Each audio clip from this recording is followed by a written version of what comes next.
Au début du XXe siècle et jusqu'à l'indépendance de la Côte d'Ivoire, on a mis un système d'abandon d'enfants métis, nés des amours souvent contraints d'une indigène, comme le disait à l'époque, et d'un colon français, qui la plupart du temps n'avait nulle intention de l'épouser, quand il n'avait pas une autre famille officielle en métropole. Ce système, aussi sinistre qu'efficace, a rendu l'abandon de ses enfants normal. Le père n'avait pas à s'en soucier. L'enfant était arraché à sa mère et était placé dans un orphelinat, où il obtenait le statut de pupille de la nation et était éduqué et soigné aux frais de la France. Replaçons tout cela dans son contexte de l'époque. Frappé par la grande dépression économique des années 1870, les puissances européennes recherchent de nouvelles débouchés et de nouvelles ressources. Alors comme la Grande-Bretagne, la Belgique ou encore le Portugal convoitent les richesses du continent africain en pleine révolution industrielle, la France veut aussi asseoir sa domination économique, politique et culturelle en concurrence des autres puissances européennes. Déjà présente au Sénégal, elle se lance véritablement dans l'aventure coloniale dès 1854. De conquête en conquête, la France réussit à faire de la Côte d'Ivoire sa colonie le 10 mars 1873. La France instaure un système inégalitaire où les peuples africains sont exploités et discriminés. Si l'esclavage est aboli définitivement depuis 1848, la France la remplace par les travaux forcés. Cela va durer en Côte d'Ivoire jusqu'en 1946, date à laquelle Félix Houphouët-Boigny fera voter une loi lui mettant fin. Enfin, pendant près d'un demi-siècle, l'exploitation des richesses du pays se font par les forêts, le café, les plantations de coton et de cacao. Pour faciliter ce commerce de la colonie vers la France, les colons construisent des routes et des infrastructures. Au-delà de la mission civilisatrice mise en avant, la colonisation matérialise une domination économique, politique, culturelle et même sexuelle, avec de nombreux actes coercitifs sur les femmes des colonies.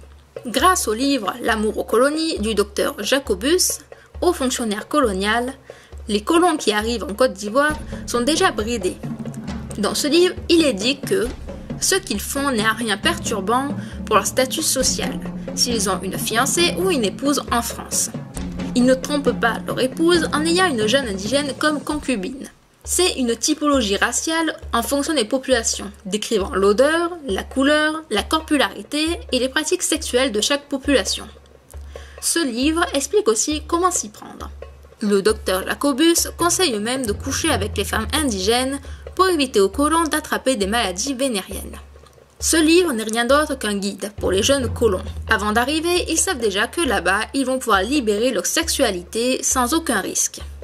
De ces actes sont nés de nombreux enfants métis, que l'administration coloniale s'est évertuée à séparer du reste de la société, les enlevant à leur mère, les obligeant à couper les ponts avec leur père et les contraignant à vivre dans des foyers comme celui de Bingerville, dans l'ancienne résidence des gouverneurs de la colonie française.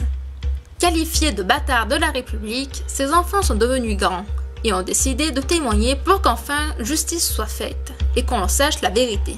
Car pour beaucoup, c'est un traumatisme qui les hante encore. Comme Philippe, fils d'un planteur blanc. Son père a pris sa mère à l'âge de 16 ans. Ils ont vécu 10 ans ensemble et en 1946, quand elle est tombée enceinte, il décide de la foutre dehors. Jeanne, fille d'un des plus grands propriétaires agricoles du pays et d'une domestique, a été reconnue par la famille de son père. Mais pas par l'administration, car à sa sortie de l'orphelinat, sa famille française avait quitté le pays. Il y a aussi le témoignage de André, dont le père était ingénieur agronome. Il a eu 2 enfants avec sa mère et il les a reconnus avant de les abandonner. Mais a-t-il agi de son plein gré ou a-t-il été forcé de le faire sous la pression de l'État colonial français? Quant à Marie-Thérèse, sa mère a été offerte comme un cadeau de bienvenue à son père. Leur histoire a duré que 48 heures. Sa mère était une pauvre villageoise analphabète qui vendait des légumes. Elle a dû quitter le village car elle a subi beaucoup d'humiliations après avoir donné naissance à sa fille. Victime collatérale de l'expansion française en Afrique, ces métis ont un statut juridique flou. S'ils sont considérés comme des pupilles de la nation par la France, c'est parce qu'ils ont dû se déclarer orphelins, alors que dans la réalité, ils ne l'étaient pas. Ils restent toujours aux yeux de l'État sans parents clairement identifiés par le droit faute de documents officiels. Ils ne peuvent donc ni revendiquer la nationalité française, ni un quelconque héritage, du fait du blocage politique et juridique. Cela dit, les mentalités semblent évoluer progressivement.